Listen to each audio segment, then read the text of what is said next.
হিমন্ত বিশ্ব শৰ্মা ডাঙৰীয়া লাচিত বৰফুকনো নাই, হেংদাঙো নাই।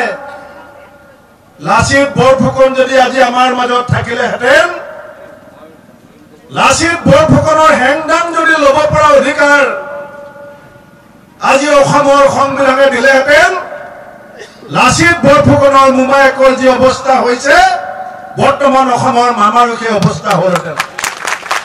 এবাৰ 24 নিৰ্বাচনে হব আমাৰ শেষ পৰীক্ষা, শেষ আমাৰ জাতীয় সংগ্ৰাম, শেষ শৰাইঘাটৰ সংগ্ৰাম। আমাক ভয় খুৱাই জেললৈ পঠাই দিয়ে, আমি জেল যাবলৈ সাজু হৈ আছো। সাজু হৈ আছো না? আমি হিমন্ত বিশ্ব শৰ্মা ডাঙৰীয়া, অমিত শ্বাহ ডাঙৰীয়া জেলৰ পৰা ভয় নাখাওঁ। আমি মানিম নে? আমি নামানো, আমি নামানো। ঐক্যবদ্ধ বিৰোধীৰ প্ৰতিবাদ কোনোপধ্যেই মানি লোৱা নহ'ব। 16টা ৰাজনৈতিক দলৰ নেতৃবৰ্গ একত্ৰিত হৈছে।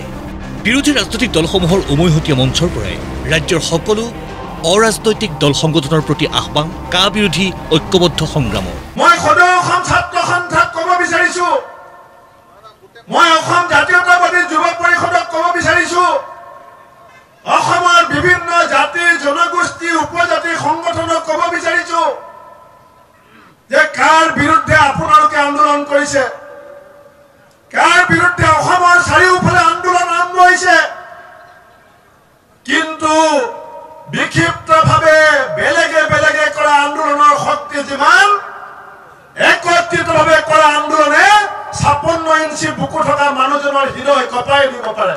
জাতীয় জীৱনৰ সুৰক্ষিত ভৱিষ্যতৰ কাৰণে আৰম্ভ কৰা এইখন সংগ্ৰামত আমি পিছত থাকিবলৈ আমি আগ্ৰহী। পিছত থাকি এই সংগ্ৰাম আগবঢ়াই লৈ যাম। জনতাৰ লগত থাকিম, ৰাইজৰ লগত থাকিম, অসমৰ মানুহৰ লগত থাকি এই সংগ্ৰাম আগবঢ়াই লৈ যাম। সেইকাৰণে সকলো জাতীয় সংগঠন, সকলো জনগোষ্ঠীয় দল সংগঠনক এই সংগ্ৰামত একেলগে একত্ৰিতভাৱে আগবঢ়াই লৈ যাবৰ কাৰণে আহ্বান জনাইছো। ক'লা আইন আৰু এই ক'লা আইন জাপি দিয়াৰ বাবে প্ৰটকল থকা স্বত্তেও প্ৰধানমন্ত্ৰীক আদৰিবলৈ নগ'ল সাংসদ গৌৰৱ গগৈ। বিজেপিৰ নেতৃবৰ্গকো সমালোচনাৰে থকা সৰকা। প্ৰধানমন্ত্ৰী কাৰ্যালয়ৰ পৰা এটা নিৰ্দেশ আহিছে যে বৰ্তমানৰ সাংসদজনে প্ৰধানমন্ত্ৰী মোদী ডাঙৰীয়াক স্বাগতম জনাবলৈ এই পানবাৰী ফিল্ডত থাকিব লাগে। কিন্তু আজি তাৰিখত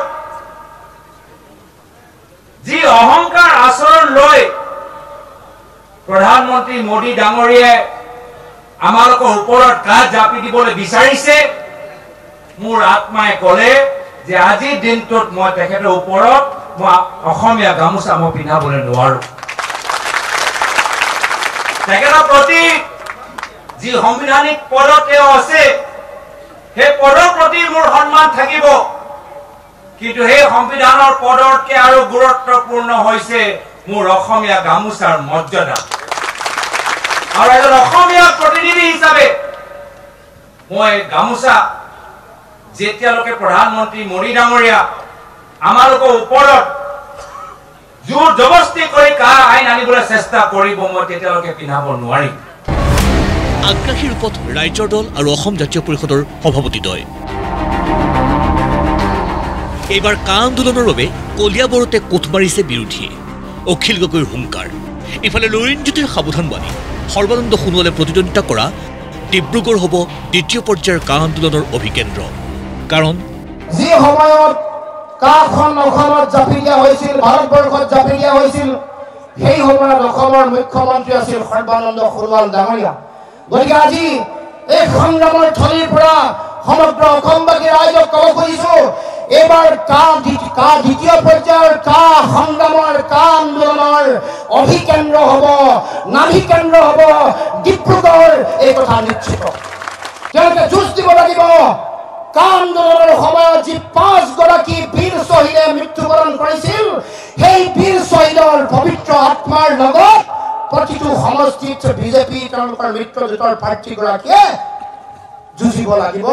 আহোম ৰাজত্বৰ আটাইতকৈ ডাঙৰ যিটো কোট আছিলে কলিয়াবৰ, সেই কলিয়াবৰত আমি বিৰোধী ঐক্য মঞ্চই ঐক্যবদ্ধভাৱে প্ৰতিবাদ সাব্যস্ত কৰি প্ৰধানমন্ত্ৰী নৰেন্দ্ৰ মোদী ডাঙৰীয়াক ক'ব খুজিছোঁ যে অসমত কাক বলবৎ কৰা আমি কেতিয়াও মানি নলওঁ। প্ৰতিবাদী সভাত মুখ্যমন্ত্ৰী ডক্টৰ হিমন্ত বিশ্ব শৰ্মাক লক্ষ্য কৰি ল'লে APCCৰ সভাপতি ভূপেন বৰাই। কাক লৈ পূৰ্বে কি স্থিতি আছিল ডক্টৰ হিমন্ত বিশ্ব শৰ্মাই? বৰাই ৰাজহুৱা কৰিলে এক ভিডিঅ' ক্লিপছ।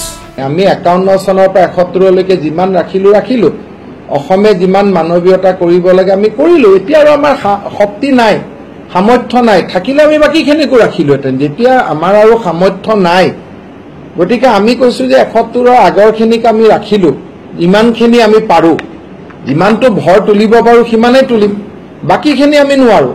এতিয়া আমি পঠাই দিয়াৰ পিছত যদি মমতা বেনাৰ্জীয়ে ৰাখি থৈ দিয়ে আমিতো আপত্তি নকৰোঁ। অসমেওতো 71লৈকে ৰাখিছে।